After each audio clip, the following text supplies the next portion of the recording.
Welcome back to the deep dive. I have to be honest with you. When I first looked at the stack of research for today's episode, I felt a little bit of that old exam anxiety kicking in. Oh, really? Why is that? Well, just looking at the terminology, we've got architecture diagrams, server protocols, acronyms that look like license plates.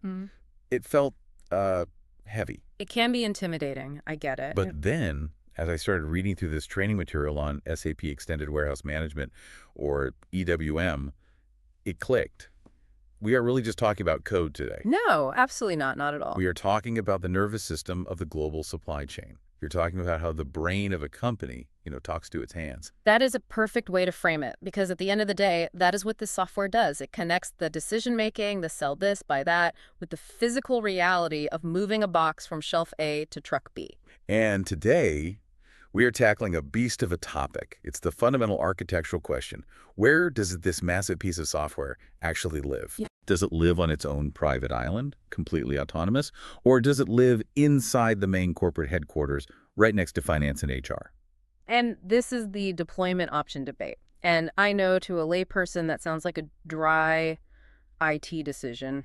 Right, to put the server wherever it fits. Exactly. But it's not that simple, not by a long shot.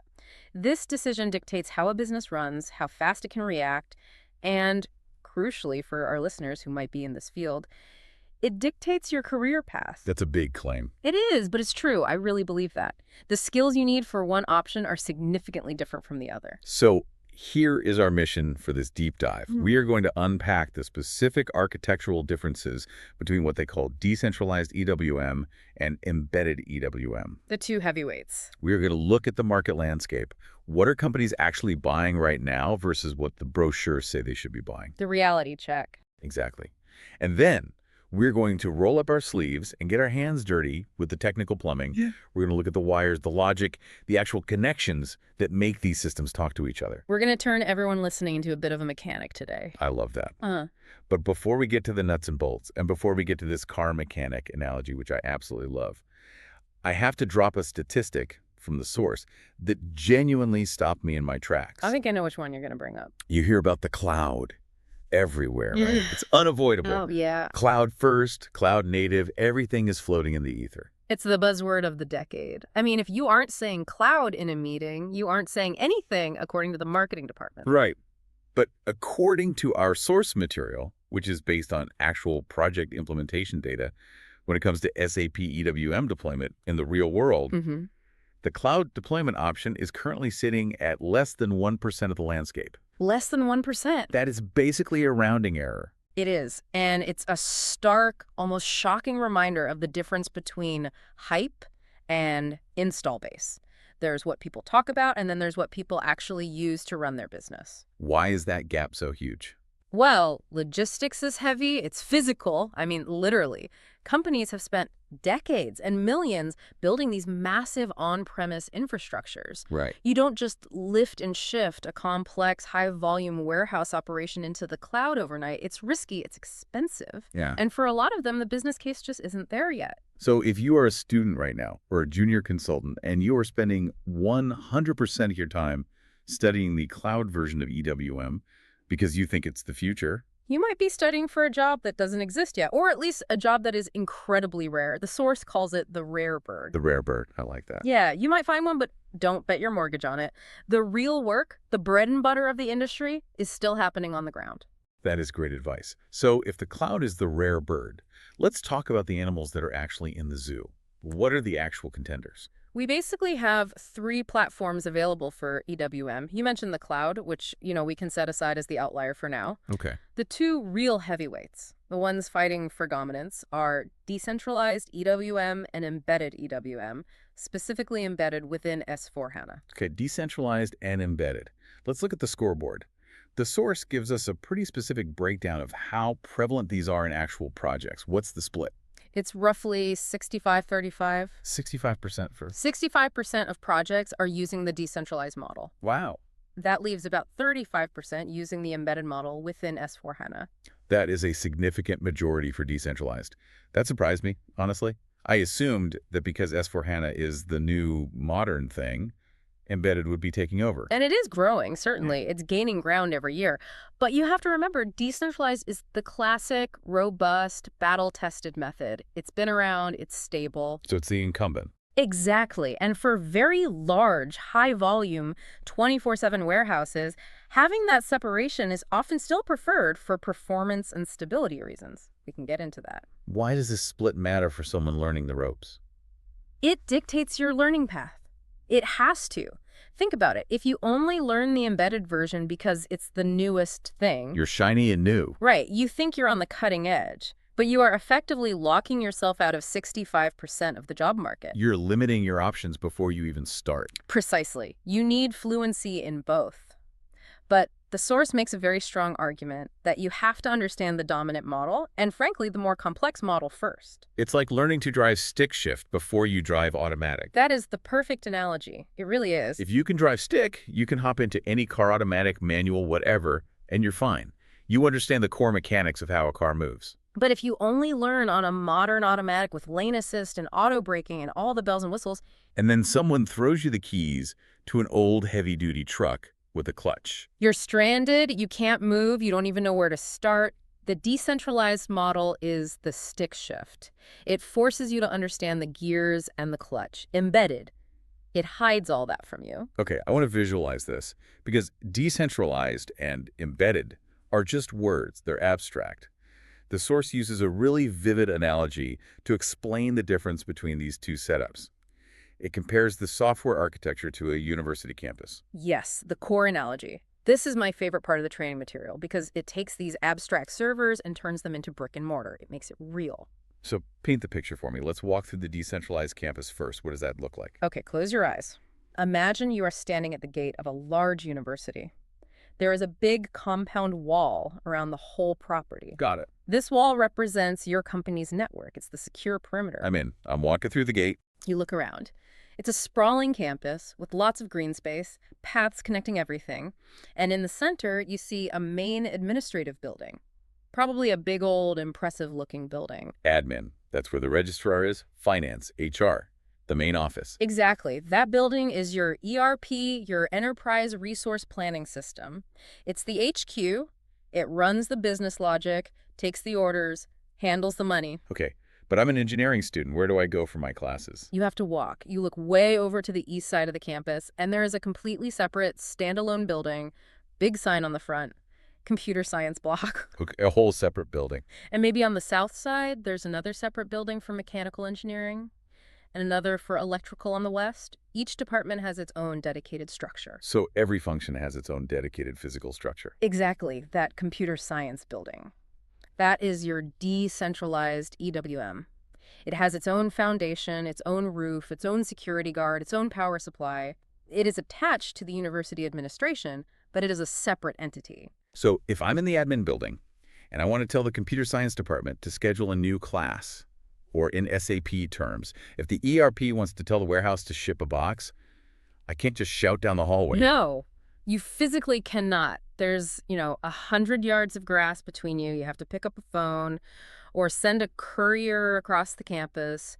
There is a physical and logical distance between the buildings. They're on separate servers. That's the key takeaway. Separate servers, separate systems, connected by a communication path. Got it.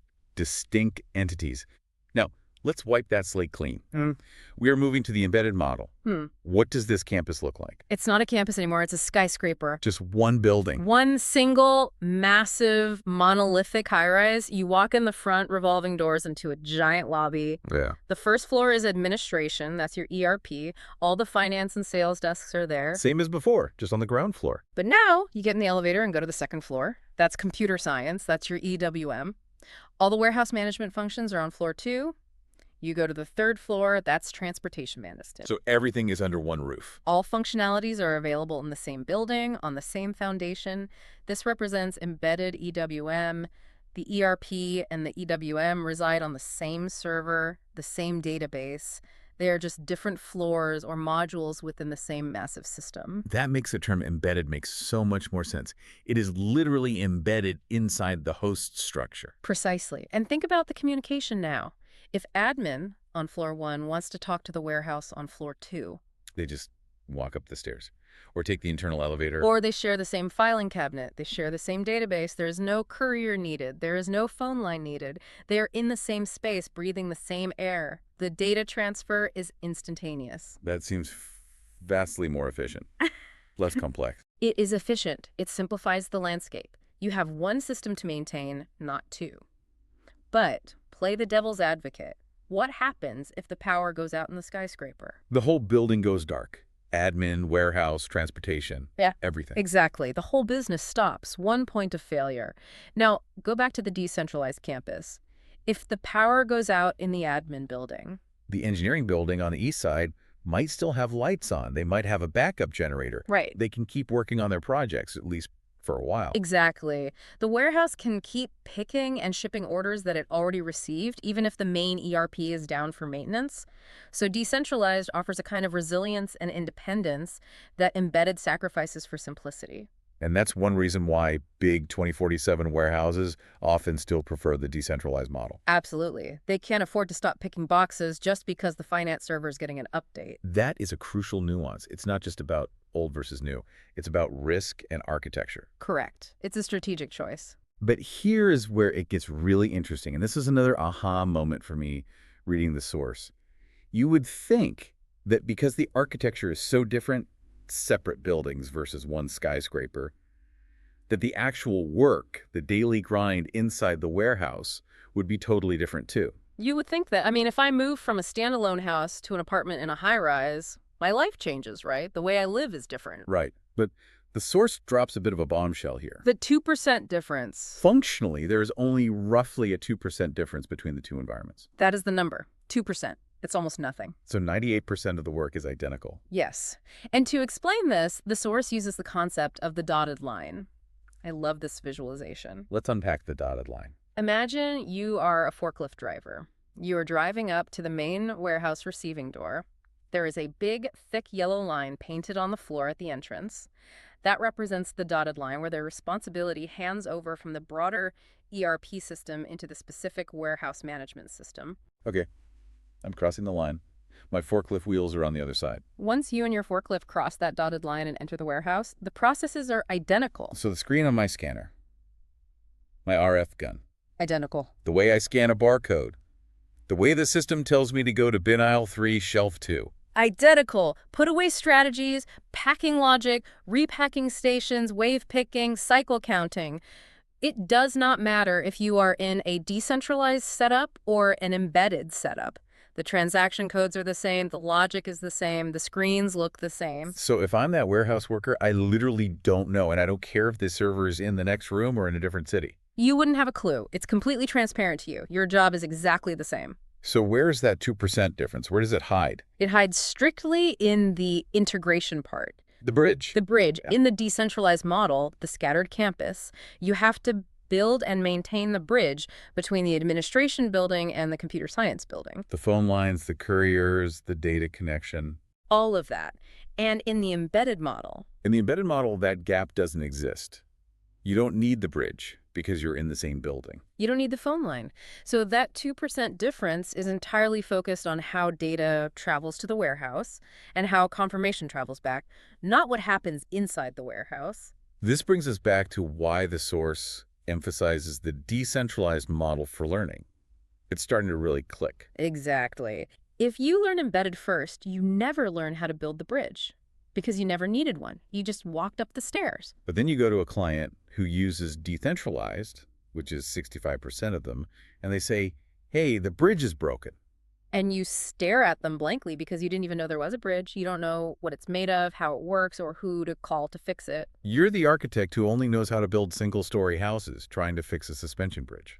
That's it. You have to learn the complexity to handle the simplicity. You can't go the other way around. It just doesn't work. So let's put on our hard hats. We've talked about the bridge conceptually. Now we need to actually look at the blueprints. We're going under the hood of the decentralized setup. Okay, let's do it. This is where we get into the specific entities. In the source's practice environment, they are dealing with two distinct servers, which SAP calls clients. Let's define client here quickly, because in normal business, a client is a customer. I'm taking a client to lunch. Right. forget that definition completely. In SAP architecture, a client is a self-contained unit within a system. It has its own separate data, its own master records, its own users. Think of it as a specific, secure tenant living in an apartment building.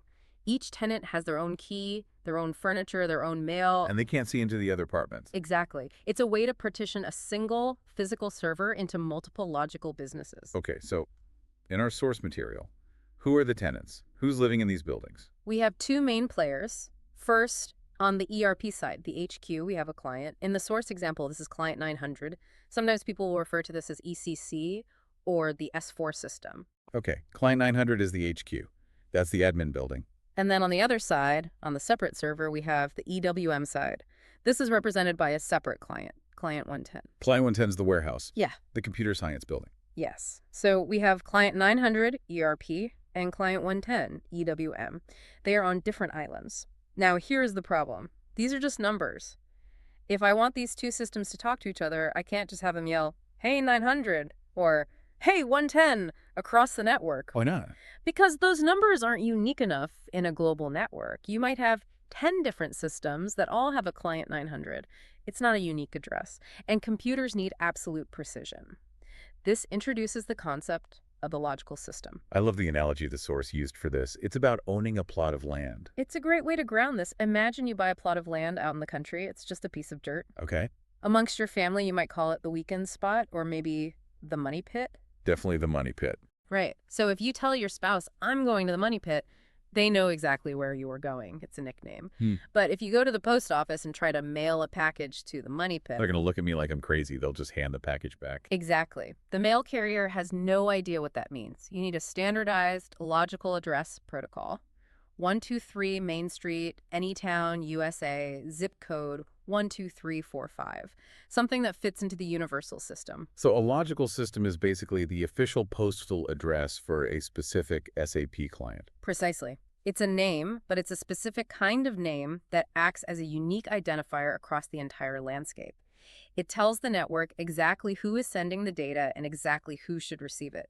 No ambiguity. And the source details a very strict protocol for how these names are created. It's not just Bob's warehouse. No, SAP is very structured, very German, you might say. It follows the 10-character rule. Walk us through the anatomy of a logical system name. It looks like a license plate. It does. Let's take the ERP system first. Remember, it's client 900. First, you have the system name, which is usually 3 characters. This is the technical name of the server itself. In the source, it's EH8. EH8, okay. Then the next 4 characters are a constant. It's always CLNT, that stands for client. It's a marker, a standard part of the address format. So EH8CLNT, we're at 7 characters. And the last 3 digits are the client number itself. So for client 900, the last 3 digits are 900. So the full logical system name for the ERP is EH8CLNT 900. You got it. EH8CLNT 900. It's a mouthful, but it is unambiguous. There can only be one of those in the whole world. And for the EWM side, the warehouse, client 110. The system name for that server was N75, so following the same rule. N75 plus CLNT plus the client number 110. Resulting in N75 CLNT 110. N75 CLNT 110. It sounds like a droid from Star Wars, but I get it. It's a rigid naming convention, so there's zero confusion about who is who. And there's one more golden rule here that the source emphasizes heavily, the 1.1 rule. The 1.1 rule. One client can only be assigned to one logical system. And one logical system can only be assigned to one client. You cannot have client 900 answering to 2 different names, and you cannot have 2 different clients sharing the same name. It is a strict, monogamous relationship. One client, one logical system, if you break that rule. Chaos. Data gets lost. Systems crash. You send an order to the wrong place. It's the foundational law of SAP connectivity. You break it at your peril. Okay, so we have our 2 islands. We have named them. We have EH8CLNT 900 and N75CLNT 110. They have addresses, but they still aren't talking. No, we've just listed them in the phone book. We haven't run the wire yet. This brings us to Section 5, the bridge. In SAP terminology, this bridge is built using RFCs. RFC, remote function calls. The source had a funny little trick for remembering what this actually means. Yes, read from the right side. I love that. It makes it so simple. Calling the functionalities. Remote. Exactly. It's about sitting in one computer and triggering something to happen on a different computer. You are calling a function remotely. You're reaching across the network to press a button on the other machine. It's a perspective shift, isn't it? The word remote depends on where you're standing. It is entirely relative, and this is where beginners get confused. You have to define who is remote based on where you are currently sitting in the system configuration. So visualize this for me.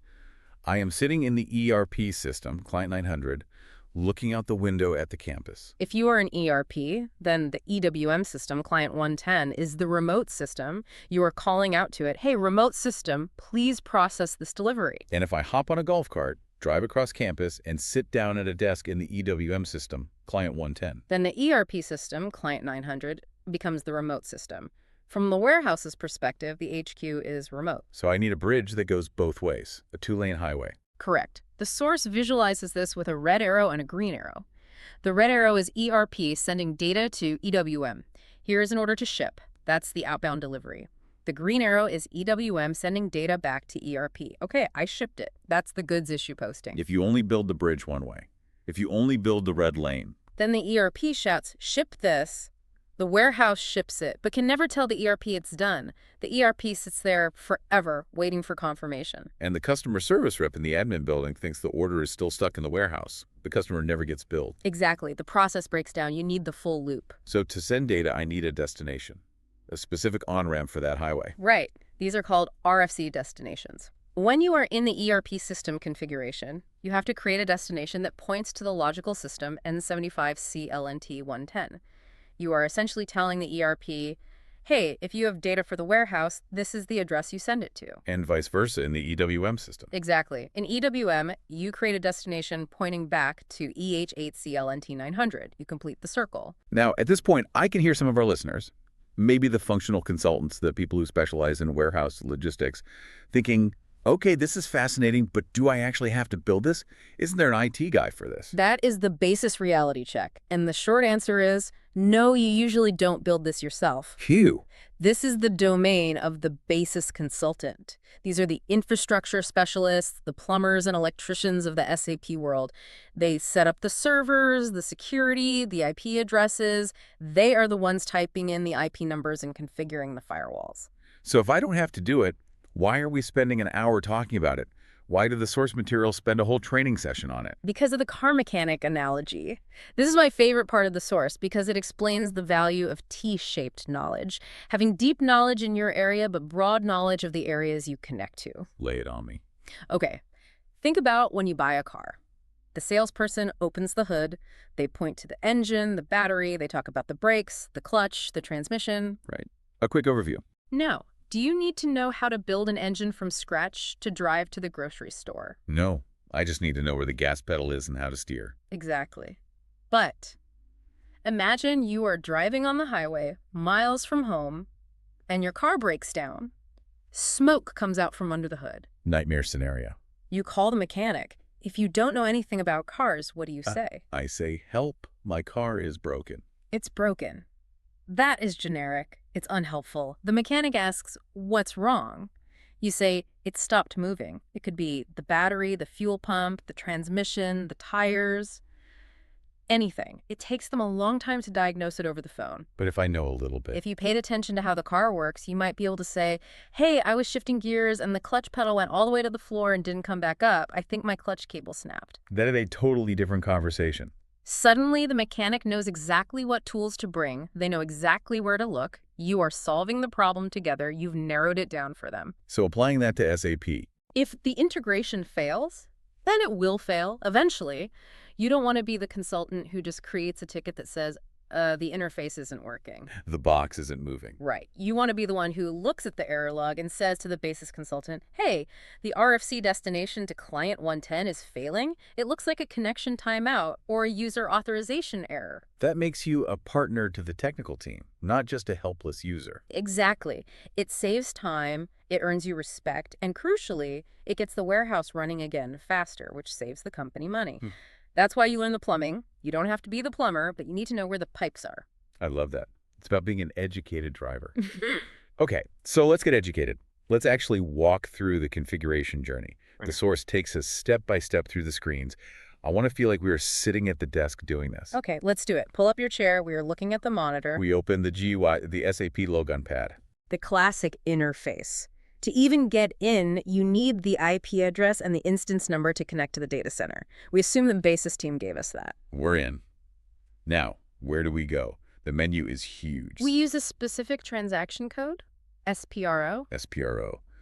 SAP Project Reference Object. The master key to all settings. That opens up the IMG, the implementation guide. This is basically the master menu of every possible setting in the system. It's a massive tree structure. It can be overwhelming. It's the cockpit of the plane. 1,000 buttons. It is. Yeah. Now, to set up this specific connection, you have to navigate through a very specific menu path. You click Integration with other SAP components, then Extended Warehouse Management, then Basic Settings for System Landscape. Basic settings for system landscape sounds grand, important. Is the foundation. Yeah. And inside that folder, there are 3 critical steps we have to take in order. Name logical systems. This is where you physically type in those license plates we talked about. You go in, create a new entry, and type EH8CLNT900 and give it a description like ERPHQ system. Then you do the same for N75CLNT110. You are adding them to the list of known entities in the universe. Okay, so we've created the names, but right now they are just strings of text floating around. They aren't attached to anything. Correct. So step 2 is assign logical system to client. This is the marriage ceremony. You go to a table, you find the row for the client you're currently logged into, say client 900, and in the next column you select EH8CLNT900 from a dropdown. You are locking that relationship in, the 1.1 rule in action. Now the system knows. I'm client 900 and my official name for all external communication is EH8CLNT900. In step 3, the final piece. Set up RFC destinations. This is where you build the actual pipe. You select ABX connections because these are 2 SAP systems talking to each other. You give it the same name as the logical system you're connecting to, N75CLNT110, and then you enter the target host, which is the IK address of the other server. But wait, there is a critical detail here the source mentioned that I thought was fascinating. The Login and Security tab. Yes. This is crucial. This is where so many setups fail. It's not enough to just point the pipe at the server. The source used a mailroom analogy here that I thought was brilliant. It is. Think about it. Sending data is like sending a heavy box of confidential letters to a massive corporate office building. The IP address acts like the delivery truck. It gets the box to the front door of the building at 123 Main Street. Right. The truck is parked at the loading dock. The package is there. But if the driver just dumps the box on the sidewalk and leaves, what happens? Nothing. It sits there, it gets rained on, no one opens it because the building is locked. Exactly. You need a specific person, a specific user ID to come down, unlock the door, sign for the package, pick up the box, open it, and distribute the contents to the right departments. So in the configuration screen, you actually have to enter a user ID and password. Yes. You are essentially creating a system user, like a digital service account with specific permissions. You give the ERP system the username and password for the warehouse system. You say, here's the key to the front door, and here is the name of the person who will receive all packages. The source gave the example of an HR manager. Right. Imagine a box of appraisal letters. You don't just mail it to the company. You mail it to attention, HR manager. The HR manager is the user. They have the authority to open the box and update the employee records. Without that specific user, the data hits a wall. That makes the security aspect so much clearer. It's not just a pipe. It's a pipe with a doorman who has a key. And you have to give the doorman the right key if the password expires. Connection broken. If the user is locked, connection broken. Another thing for the mechanic to check. Did the password expire on the system user? Exactly. It's one of the first things you check. So we've named the systems, linked them to clients, pointed the RFC to the IP address, and set up the user ID. How do we know if it works? Do we just cross our fingers and hope for the best? No, we test it. There is literally a button called Connection Test. The moment of truth. You click it, the system sends a tiny packet of data, ping across the bridge, knocks on the door, uses the key to get in, says hello, gets a reply, and comes back. And if it works, you see a green light and a message measured in milliseconds. Like response time, 2 meters. Lightning fast. That means the ping went there, logged in successfully, and came back. Success. The bridge is open for business. And if it fails? You see red lines, a big, angry red error message. The dreaded red lines. If you see red lines, that is when you use your car mechanic knowledge. You screenshot it, you send it to the basis consultant, and you say, my RFC connection is timing out when I do a connection test. Can you check the IP address? Can you check the firewall between the servers? Is the port open? And they thank you for being specific. Hopefully. But at least you've given them a solid lead. Now, up until now, we've been talking about a simple 1.1 relationship, one ERP, one warehouse, a simple marriage. But the source points out that the real world isn't always that simple. We get into complex topologies. That's right. The flexibility of decentralization, the campus model, means you can have one-to-many or many-to-one relationships. Let's break down scenario A. Multiple ERPs, one EWM. How does that happen in the real world? Imagine a logistics company, a 3PL, third-party logistics. Their whole business is warehousing. They have one massive state-of-the-art warehouse. They have the trucks, the shelves, the people, and they use one EWM system to run it all. Right. But they store goods for 3 different companies. Company A, let's say Client 200, is a retail clothing brand. Company B, Client 300, is an auto parts manufacturer. And Company C, Client 400, is a toy company. So one physical warehouse serving 3 different corporate masters, each with their own ERP. Exactly. Now, in the warehouse system, EWM, you can't just have one bridge. You need 3 separate bridges. You need one RFC destination pointing to the clothing company's ERP, one pointing to the auto company's ERP, and one pointing to the toy company's ERP. The warehouse needs to know exactly which master it is talking to for every box. Right. When a box of toys comes in, it has to send the confirmation back to Client 400, not Client 200. But inside each of those ERPs, Yeah. inside the clothing company's system. They only use this one warehouse, so they only need one RFC destination in their system pointing to the shared EWM. Got it. So the complexity is on the EWM side in that case. It has to manage multiple connections. Correct. It's a many-to-one setup from the perspective of the warehouse. What about the reverse? Scenario B. One ERP, multiple EWMs. This is very common for large global companies. Think of a massive sportswear brand. They have one global HQ running on a single ERP system in Germany or the US. But they have a distribution center, a warehouse on the east coast of the US, another one on the west coast, one in Europe, and one in Asia. 4 different physical warehouses. So the HQ needs to talk to all of them. Right. So the ERP system needs 4 separate RFC destinations for each warehouse. It needs a specific phone line to New York, N75 CLNT 110, a specific line to Los Angeles, N75 CLNT 120, a line to London, and so on. This really highlights why that naming convention, the logical system name, is so important. If you just call them all warehouse, the system would melt down. Exactly. You'd send the Tokyo orders to London. It would be a complete disaster. Unique identifiers are the only way to manage that kind of complexity. So we've covered the landscape, the analogy, the plumbing, and the complexity. This brings us to the final and perhaps most actionable section of our deep dive, the learning path. This is the advice for the listeners who are actually doing the training or planning to, the what do I do now section. The source was very explicit about this, almost prescriptive. They were. The recommendation is practice on the decentralized environment for the first 2 to 3 months, period. Even though embedded is the modern way, even though S/4HANA is the future. Yes, and the rationale is solid. As we've been saying, decentralized is the harder setup. It's the stick shift. It forces you to deal with the integration, the RFCs, the logical systems, everything we just discussed. It's the wax-on, wax-off method. You do the hard work so the real moves become second nature. Essentially, if you master the decentralized setup, shifting to embedded is incredibly easy. You just stop doing the integration steps. You remove the bridge building. The core warehouse processes, the picking, packing, put away are 98% the same. So you already know all that. But if you start with embedded, you learn the warehouse processes, which is great, but you are completely blind to the connectivity nuances. You don't know what an RFC is. You don't know what a logical system is.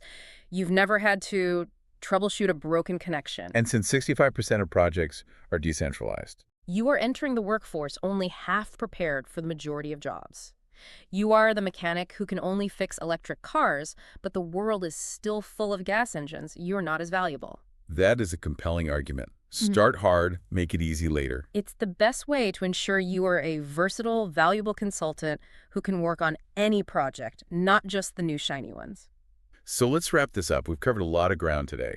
What are the big takeaways for our listeners? If they remember 3 things from this, what should they be? First, the market reality. Don't believe the hype blindly. It's a 6-5-35 split favoring decentralized. Cloud is barely there. Know what the market is actually using, not just what's being advertised. Yeah. The functional reality. Whether you are on a scattered campus or in a single high-rise, the work inside the warehouse, the picking and packing is 98% identical. Don't let the architecture scare you off the process knowledge, because that's transferable everywhere. The plumbing. Understand logical systems and RFCs. You don't need to be the plumber, but you need to know where the pipes are so you can call the plumber effectively when they leak. Be the educated driver. Absolutely. My clutch cable is broken, not my car is broken. Words to live by for any consultant. Before we sign off, I want to leave our listeners with a provocative thought. Yeah. We talked a lot about logical systems and these strict naming conventions. EH8CLNT900. It feels very traditional, very structured. It is. It's digital snail mail. It's sending a letter to a specific physical address. Exactly. But we live in a world that is moving toward seamless, real-time, invisible integration. APIs, data lakes, mesh architecture, things that just talk to each other without all this rigid setup. Right. As we move more toward embedded systems, that dotted line on the warehouse floor becomes invisible. The integration vanishes. Does that mean the role of the technical consultant, the person who understands the plumbing, diminishes? That's the big question, isn't it? Or does the complexity just shift somewhere else? Does it just go deeper? I think the complexity never disappears. It just migrates. In embedded, you might not be fighting with RFCs and connection timeouts, but you might be dealing with much deeper, more complex internal data dependencies and performance issues that were previously kept separate by that architectural wall. It's a conservation of complexity. The universe demands a certain amount of it. Exactly. When you knock down the walls between the buildings, you have fewer walls to maintain, but now you have a lot more noise and traffic inside the room. The consultant of the future will need to know how to manage that internal complexity instead of the external complexity. The job changes, it doesn't disappear. Something to chew on. Listeners, look at your own project environments. Are you on the scattered campus sprinting between buildings in the rain, or are you in the high-rise riding the elevator? And more importantly, do you know where the stairs are if the elevator breaks? That's it for this deep dive into SAP EWM deployment. Thanks for listening, and we'll catch you on the next one. Goodbye.